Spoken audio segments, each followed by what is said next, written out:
با گل باز ایران بود. نه خوردم یا؟ من نشستم عشق کنم اینجا باجه فروشی این هم این پرنده هایی که ما همیشه میرفتیم سوسک توشون بود وسط خیابون ما اینجا همیشه خلاط و داره همین مرکا اینجا سالی زیاد شلوغ نمیشه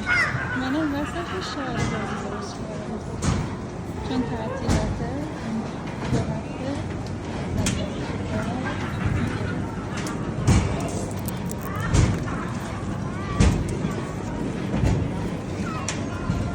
بابا کردم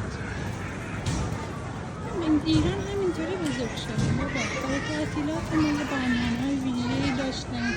هم که مختلفی میرفتیم بازی میکردیم از ایران همینطوری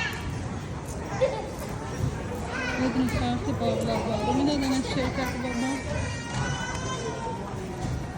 من میرفتیم فقط تا بچه داشت با آکروجت که سن ما رو جواب میده